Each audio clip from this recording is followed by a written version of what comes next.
Hebreos capítulo 7, versículos del 11 al 19. Vamos a leer la palabra de nuestro Señor. Dice así: si pues la perfección fuera por el sacerdocio levítico, porque bajo él recibió el pueblo la ley, ¿qué necesidad habría aún de que se levantase otro sacerdote según el orden de Melquisedec, y que no fuese llamado según el orden de Aarón? Porque cambiado el sacerdocio, necesario es que haya también un cambio de ley.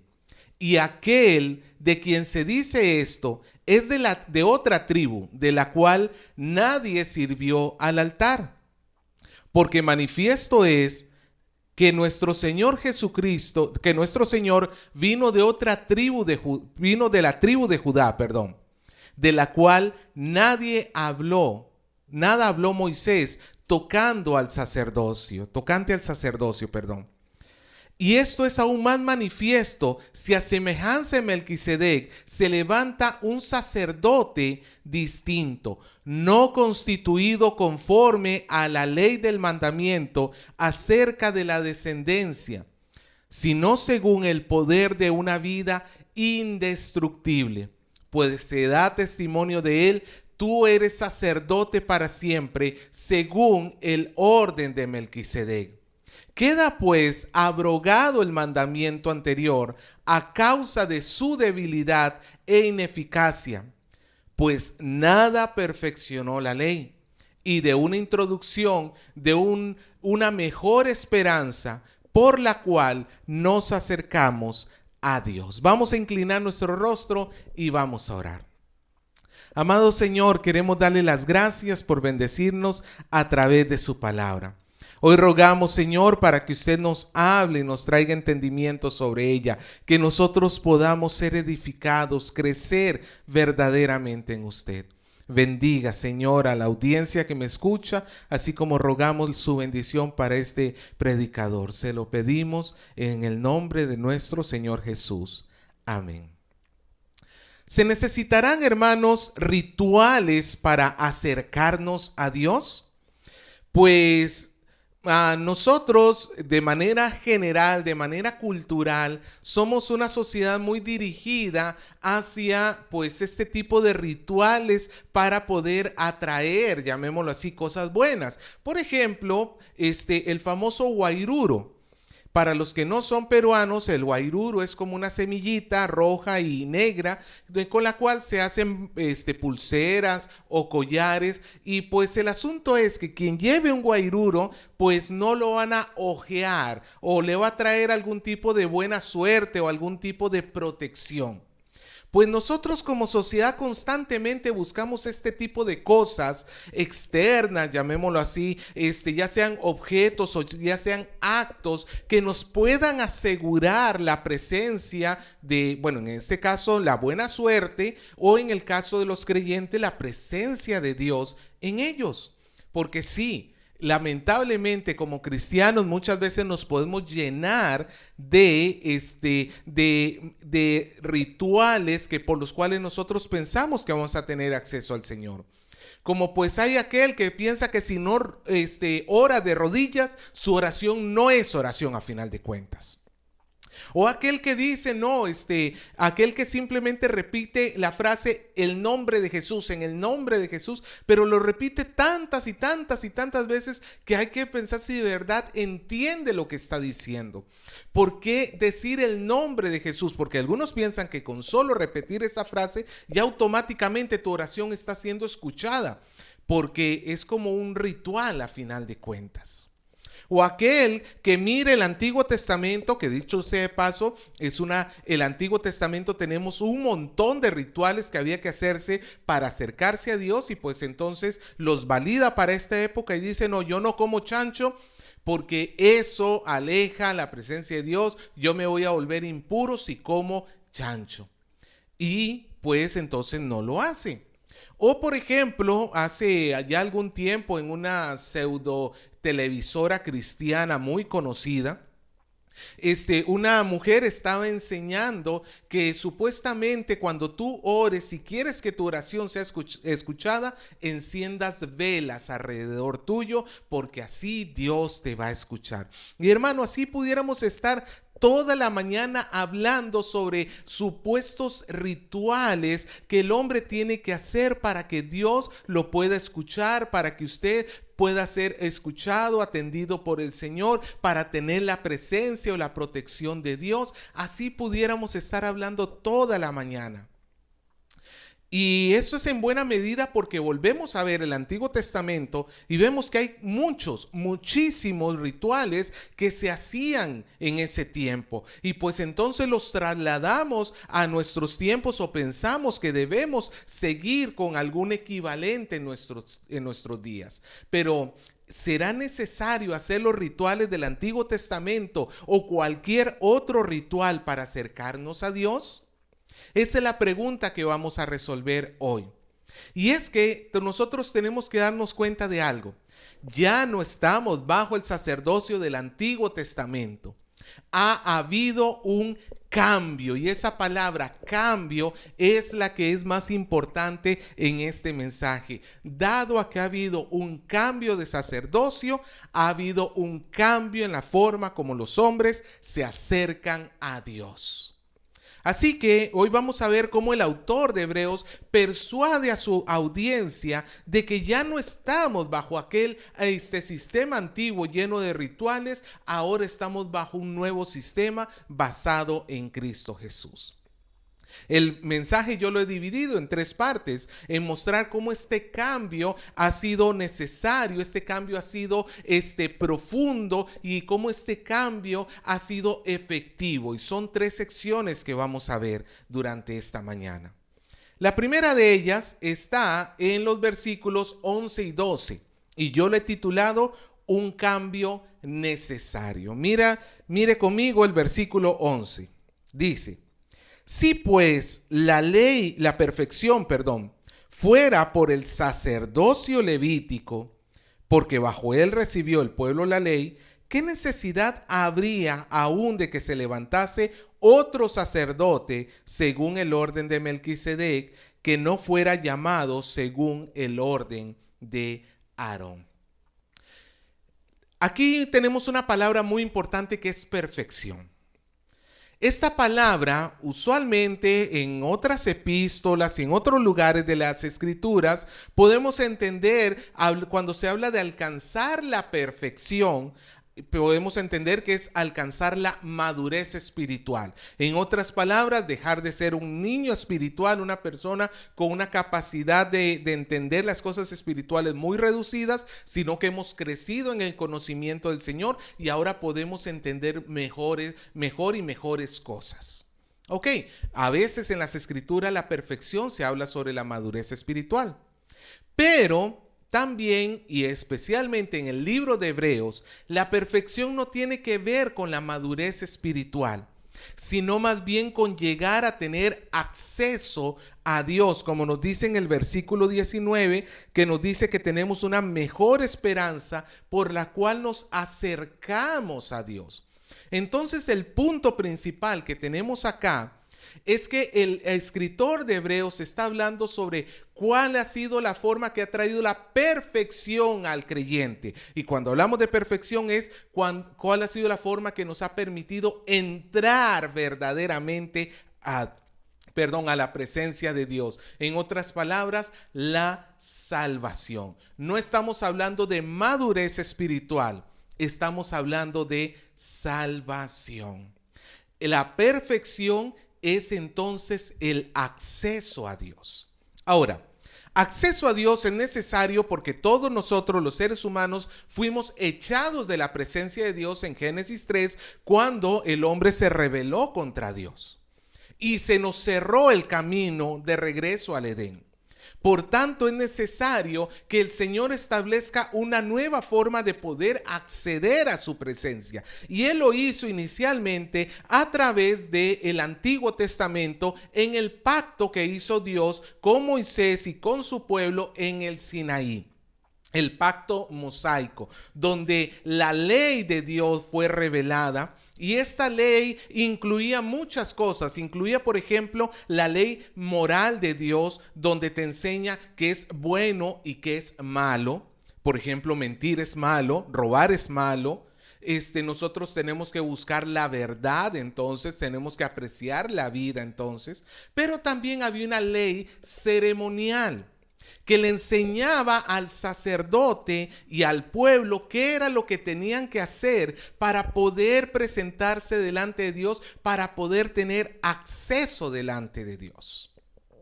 Pues bueno, lo que nos está diciendo aquí el autor de Hebreos es que si eso que se decía en la ley hubiese sido perfecto, o en otras palabras, hubiese sido suficiente, si con solamente eso hubiera bastado para que el hombre finalmente regresara a Dios, entonces, ¿qué sentido tiene que en el Salmo 110 se nos llame a otro sacerdote, se nos presente a otro sacerdote, y ni siquiera es del orden de Aarón, del cual eran todos los sacerdotes que estaban en el Antiguo Testamento?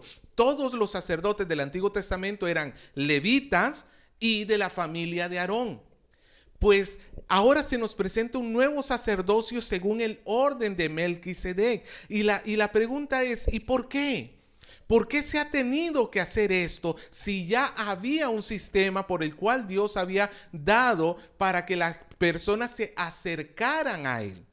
Y la respuesta es porque este sistema Dios no lo diseñó para que fuese definitivo. Es como quizás, por decirlo así, cuando tú vas al dentista y el dentista te tiene que hacer un tratamiento en el diente y entonces te tiene que escarbar, perdone si esto le da escalofríos, a mí sí me da escalofríos esto, te tiene que escarbar ahí en el diente, pero te va a poner un taponcito, ya se me fue cómo se llama, un taponcito para tapar esa herida que te tuvo que hacer, ese excavar en el diente, pero te dice esto es provisional.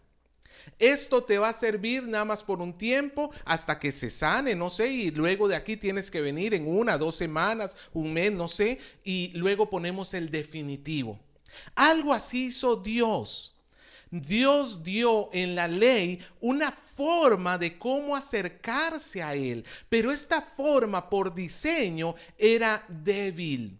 El sacerdocio levítico que tenemos en el Antiguo Testamento era débil. ¿Débil por qué? Porque no se podía quitar verdaderamente el pecado.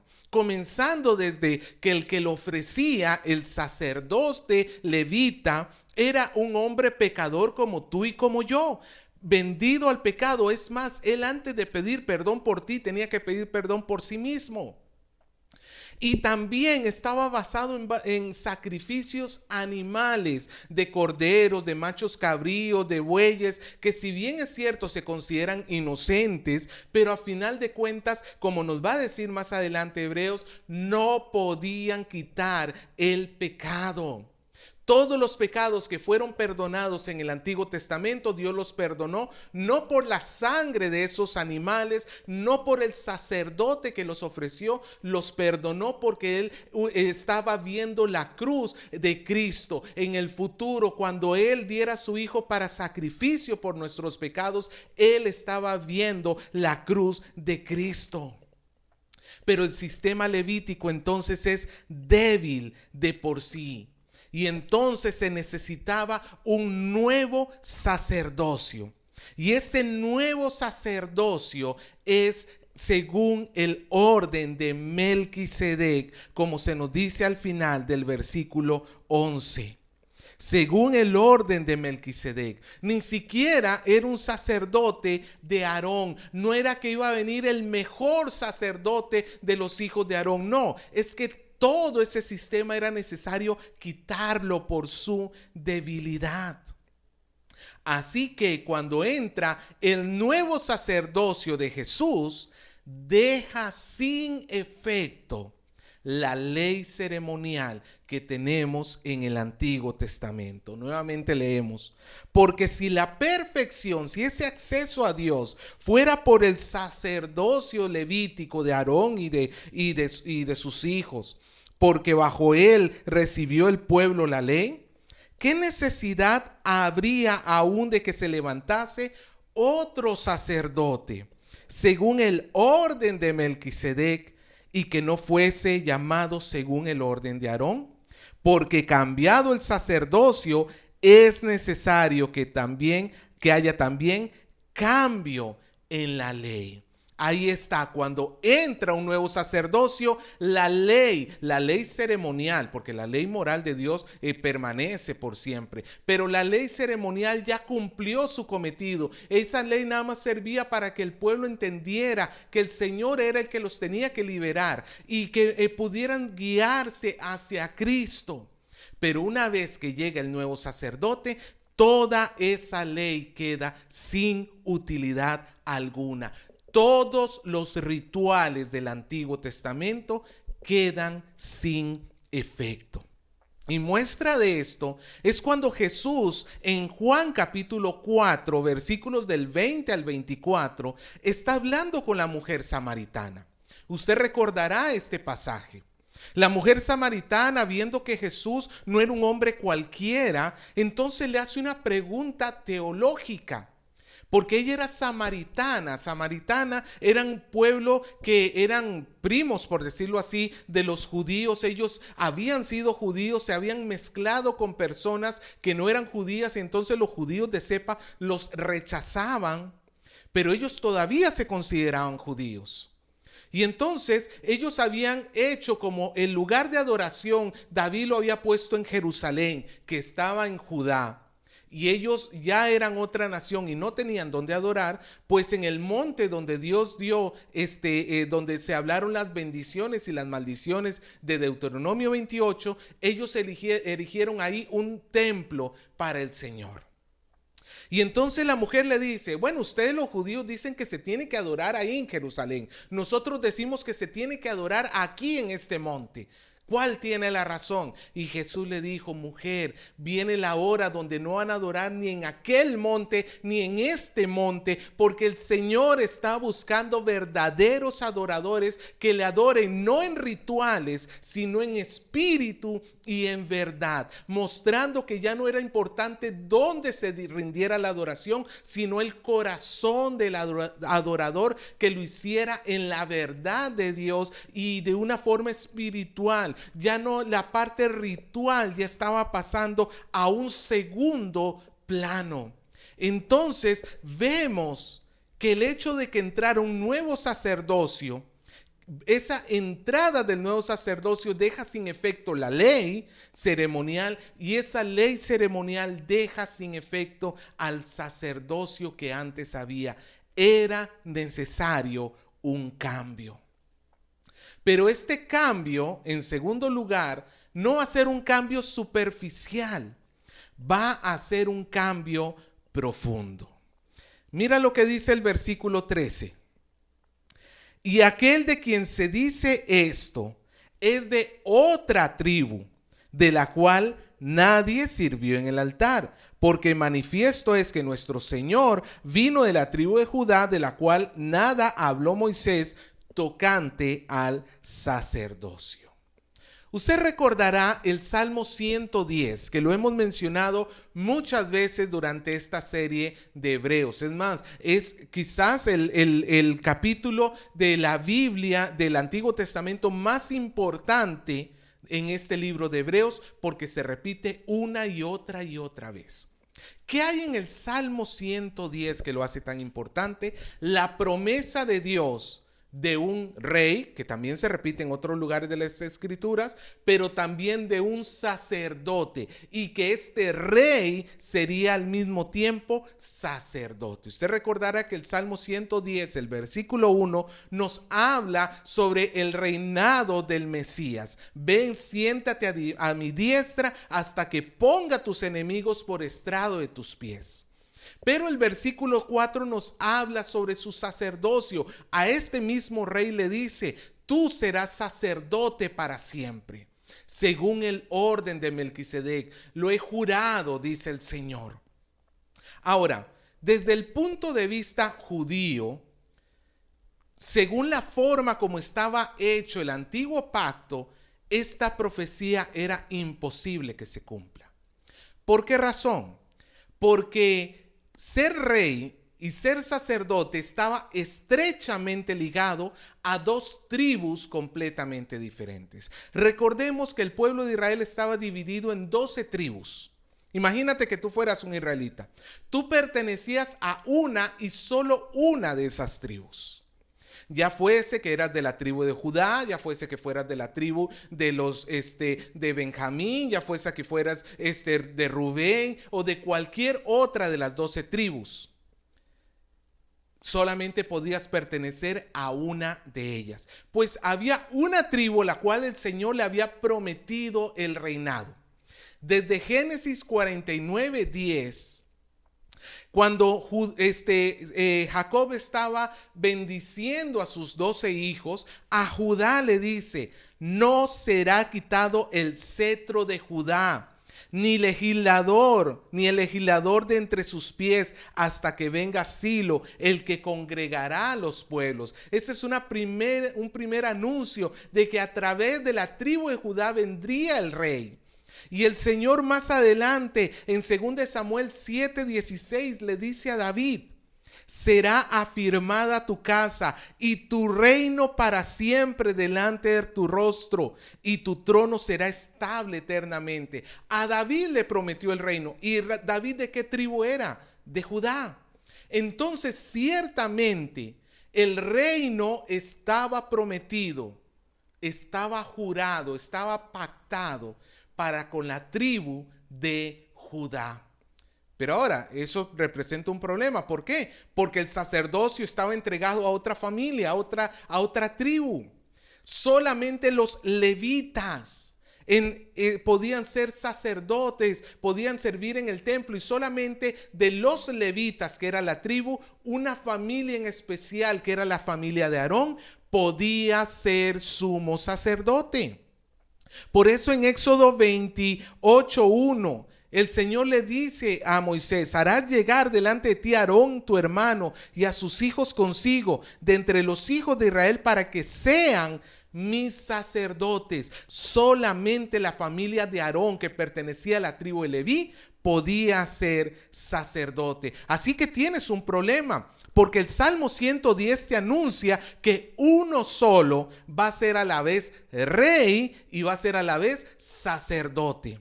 Pero eso no se puede hacer bajo el antiguo pacto, porque el sacerdocio está ligado, está comprometido solamente con los levitas, y el reino está comprometido solamente con los de la tribu de Judá. Entonces no puedes tener un rey sacerdote bajo el antiguo pacto. Es necesario un cambio para que pueda existir el cumplimiento del Salmo 110. No se podía continuar bajo el antiguo pacto y esperar que el Señor cumpliera su promesa del Salmo 110, porque no puede haber un rey sacerdote bajo el antiguo pacto. Así que de esta forma, conforme nos dice el versículo 15, dice: y esto es aún más manifiesto, si a semejanza de Melquisedec, nuevamente vemos acá Melquisedec como la sombra de Jesús, a semejanza de Melquisedec, se levanta un sacerdote distinto. En otras palabras, para poder cumplir el Salmo 110, el Señor tuvo que levantar un sacerdote distinto, y esa palabra es muy importante. Distinto, ¿por qué? Porque no podía ser igual que los demás, porque ya hemos visto que había una incompatibilidad. O eras de la tribu de Judá o eras de la tribu de Leví, pero no podía ser sacerdote y rey a la vez. Pero con un sacerdote distinto sí se puede. La palabra distinto en este versículo número 15 es sumamente importante. ¿Por qué? Porque nos dice mucho más de lo que nos dice en español. En griego hay dos palabras para referirse a distinto. La primera de ellas es alos. Alos significa algo que es diferente, pues puesto que no es la misma persona, por ejemplo, pero que pertenece a la misma clase. Por ejemplo, cuando el Señor en Juan 5:7 está hablando con el paralítico de Betesda, ¿se acuerda aquel estanque donde bajaba un ángel y el primero que se sumergía era sanado? El Señor está hablando con este paralítico y él le dice: Señor, yo estoy enfermo, y entre tanto que yo voy al estanque, otro, y ahí se usa la palabra halos, otro distinto a mí, pero de mi misma clase, entra antes que yo, desciende antes que yo. Claro, entra otro porque no es el mismo paralítico que está hablando, con el cual está hablando Jesús, pero a final de cuentas es un enfermo más, al igual que él. Simplemente no son el mismo exactamente, pero los dos pertenecen a una misma clase. Esta no es la palabra que se utiliza en el versículo 15. Jesús no está, aquí el autor de Hebreos no está diciendo que Jesús simplemente es un sacerdote diferente, pero de la misma clase. No, utiliza otra palabra griega que es heteros. ¿Qué significa heteros? Es algo completamente diferente, de otra clase, que no se puede agrupar en el mismo lugar. Es, por ejemplo, cuando el Señor está hablando en Mateo capítulo 6, versículo 24, y el Señor está advirtiendo sobre las riquezas, que dicho sea de paso, hermanos, ahora que ya podemos salir a trabajar, tenga cuidado de trasir por las riquezas, a dejar todo lo que han alcanzado espiritualmente en este tiempo de pandemia. Pero el Señor, cuando está hablando sobre la riqueza, le dice: ninguno puede servir a dos señores, porque aborrecerá a uno y amará al heteros, en otras palabras, al otro señor, al que es absolutamente diferente. Y sí, el Señor y el dinero son dos señores, sí, pero absolutamente diferentes. No pueden entrar en la misma categoría, porque Dios es el único Señor verdadero.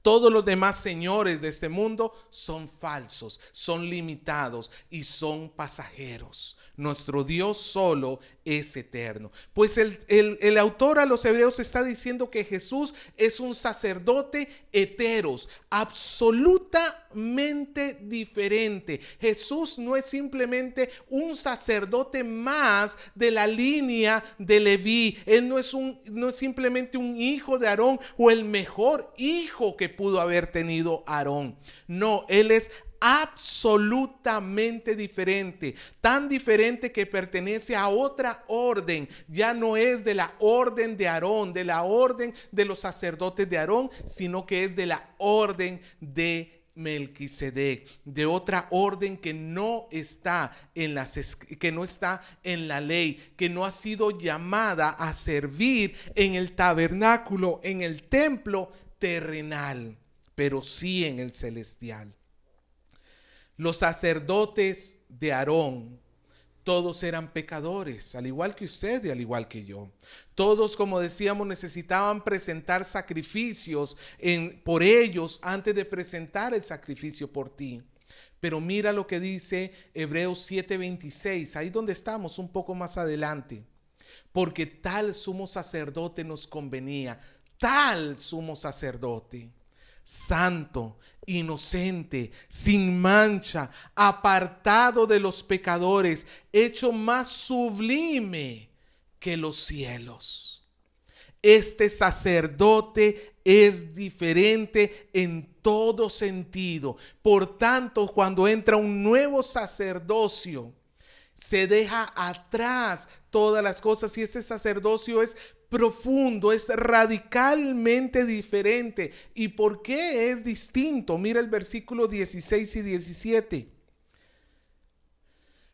Dice: no constituido conforme a la ley del mandamiento acerca de la descendencia, sino según el poder de una vida indestructible. Porque se da testimonio de él, tú eres sacerdote para siempre, según el orden de Melquisedec. Dentro de la línea del sacerdote levita, lo importante era quién es tu padre. Si tú estabas emparentado con Aarón, tú podías ser sacerdote. Y eso era lo único que interesaba en ellos. Ellos eran sacerdotes por su propio linaje, pero Jesús es sacerdote por su propia virtud, al igual que Melquisedec. Melquisedec, no importa que no estuviera unido a Aarón, él es sacerdote en sí mismo. De la misma manera, así prefigura a Jesús, quien es sacerdote en sí mismo, en la virtud de sí mismo, de una vida indestructible. ¿Por qué los sacerdotes de Aarón, hijos de Aarón, morían? Porque son pecadores y la paga del pecado es la muerte, como nosotros. Tocados por el pecado, vendidos al pecado, esclavos del pecado y a la muerte. Pero nuestro Señor Jesucristo es un sacerdote diferente. A él la muerte no lo toca. Y si lo tocó fue dentro del propósito de Dios para pagar por tus pecados. Pero al tercer día lo tuvo que soltar porque no podía permanecer la muerte frente al Señor. Él es sacerdote en base a su vida indestructible. Porque Él es un sacerdote diferente, absolutamente diferente. Esto nos muestra que el cambio que ha habido entre el Antiguo Testamento y el Nuevo Testamento es radical, es absoluto, es muy diferente. Y por tanto la vieja usanza, la forma como se hacía en el Antiguo Testamento, queda absolutamente puesta de lado, y bajo el Nuevo Testamento ya no sirven esos rituales. Así que si quisiéramos verlo de esta manera, el judaísmo y el cristianismo superficialmente pueden parecerse mucho, entre ellos. El judaísmo adora al Dios de Abraham, igual el cristianismo. El judaísmo tiene a Moisés, a Aarón, a los profetas como personas de Dios, pues también el cristianismo, en muchos sentidos superficiales, el cristianismo y el judaísmo son muy parecidos, pero hay algo que los hace radicalmente diferentes. ¿Sabe qué es? Que en su núcleo el judaísmo confía en el sacerdocio del orden de Aarón. Ellos confían en la ley en el Antiguo Testamento para poder entrar a la presencia de Dios. Mas, sin embargo, en el cristianismo, nuestro núcleo, nuestro centro es que Jesús es nuestro sacerdote. Nosotros abandonamos completamente el antiguo pacto, la antigua forma de acercarse a Dios, porque ya no tiene utilidad alguna, porque tenemos un camino más excelente en Cristo Jesús. De tal manera que, aunque nosotros hablamos acerca de judíos cristianos, y pues se entiende que es un judío, un cristiano que anteriormente fue judío, pero técnicamente está mal empleada esa expresión. Nuevamente, ¿por qué? Porque ya una persona o es judía o es cristiana, porque el judío se va a apoyar en acercarse a Dios según el Antiguo Testamento, y el cristiano se va a acercar a Dios según el Nuevo Testamento. Así que técnicamente hablando, un cristiano tiene que abandonar el judaísmo para poder ser cristiano, y es lo que el autor de Hebreos está diciendo acá. Miren, ya en lo que ustedes confían ya no sirve. Todos esos rituales que hacen ya no sirven para absolutamente nada, porque ha habido un cambio, no por encimita, profundo desde la raíz. Y este cambio no solamente es profundo, sino que es efectivo. Ya vimos que es un cambio necesario, porque el Antiguo Testamento no podía garantizar, no podía ser perfecto el acceso a Dios. Ya vimos que es un cambio profundo, porque hubo un cambio de sacerdote en todo el sentido de la palabra. Y ahora vamos a ver que es un cambio efectivo. Versículos 18 y 19.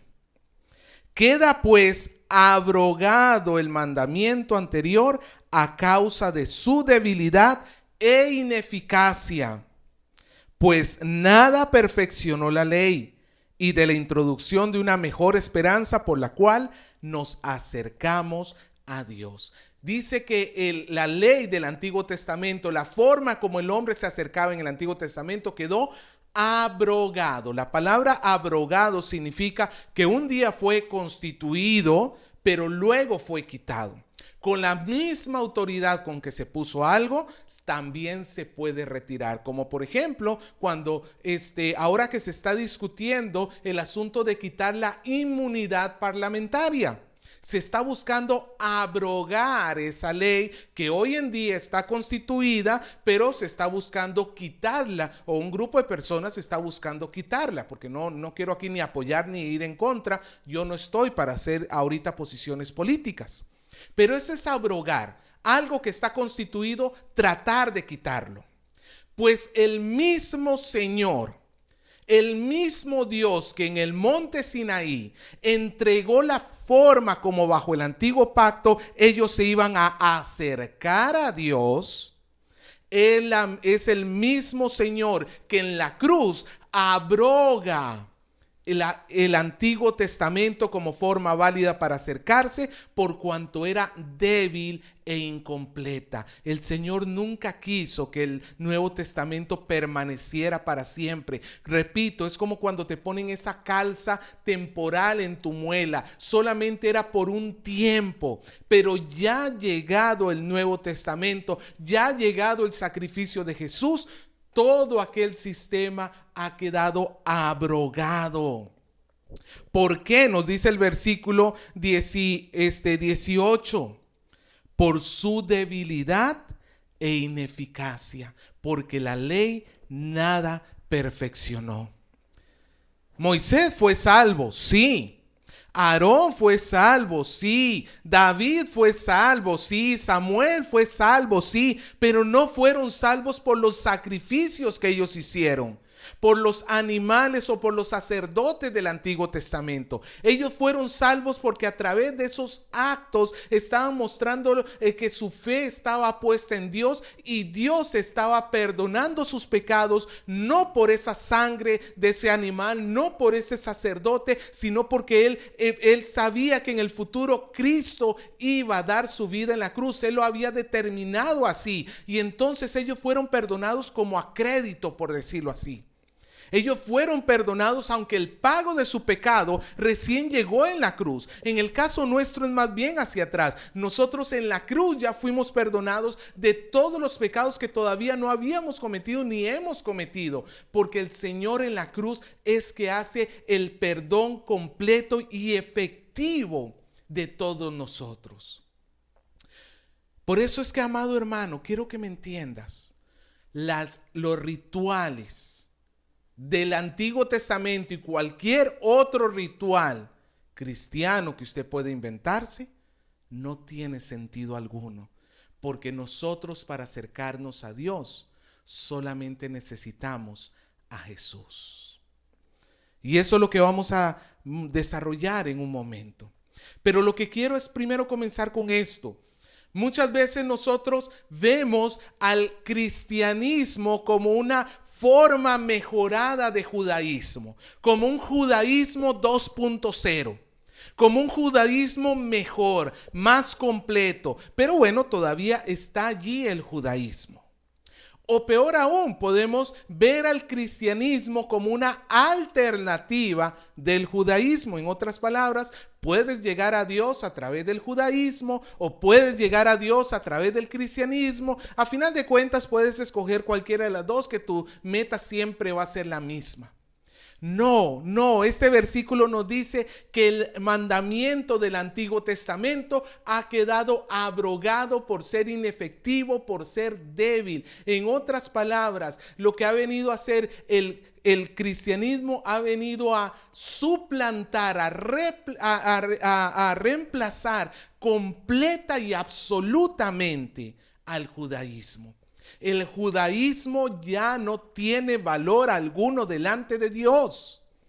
los rituales para acercarse a Dios, por más que tú me digas, pero mira, aquí está en el Antiguo Testamento, para ser sanado, Naamán se sumergió 7 veces en el río, y pues ahí vas tú a sumergirte en el río Rímac, ¿no? En lo más cochino, ahí te vas a sumergir. Hermano, esos rituales no sirven para absolutamente nada, porque no tienen peso alguno para que tú te acerques a Dios, porque esos rituales inspirados o tomados del Antiguo Testamento eran símbolos que tenían que ayudar al pueblo para llegar a Jesús. Pero en el nuevo pacto, conforme nos dice el versículo 19, tenemos una introducción de una mejor esperanza por la cual nos acercamos a Dios. En Jesús tenemos el verdadero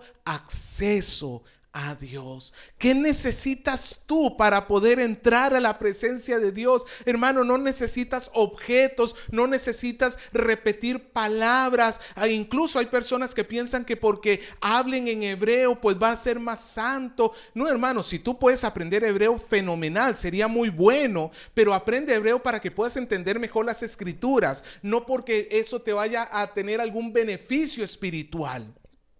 Si tú piensas que por llamarle a Dios, en lugar de llamarle Dios en español, no es cierto, Jesús, tú le tienes que decir Yeshua HaMashiach, y entonces tu oración va a ser más escuchada. Eso es un ritual inefectivo, porque no es por lo que tú hagas, es por lo que Cristo hizo por ti. Él pagó por tus pecados, Él dio su vida por ti. Así que, hermanos, desprendámonos del Antiguo Testamento en el sentido de forma de cómo acercarnos a Dios. El Antiguo Testamento es muy bueno, tenemos que leerlo, tenemos que amarlo porque nos revela el carácter de Dios. El Señor allí habla de Jesucristo, pero no podemos seguirlo manteniendo como nuestra forma de acercarnos a Dios. No hagas rituales. No te bases en formas externas. Lo que el Señor está buscando son verdaderos adoradores que adoren al Padre en espíritu y en verdad. Él ha garantizado un acceso verdadero. Quien entre a través de Jesús no necesita nada más que Jesús, porque Él garantiza nuestro acceso al trono de la gracia, donde podemos encontrar misericordia y hallar gracia para el oportuno socorro. Por eso, hermano, hoy pídele al Señor que te ayude a tener fe verdadera en Él, en su palabra, en el sacrificio de Jesús.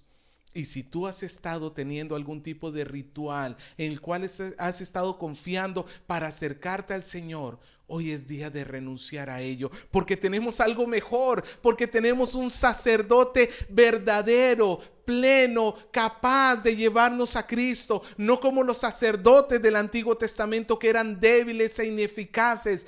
Cristo verdaderamente nos lleva al Padre. Así que ven a Cristo, confía en Él, solo en Él, y vas a encontrar el descanso verdadero para tu alma.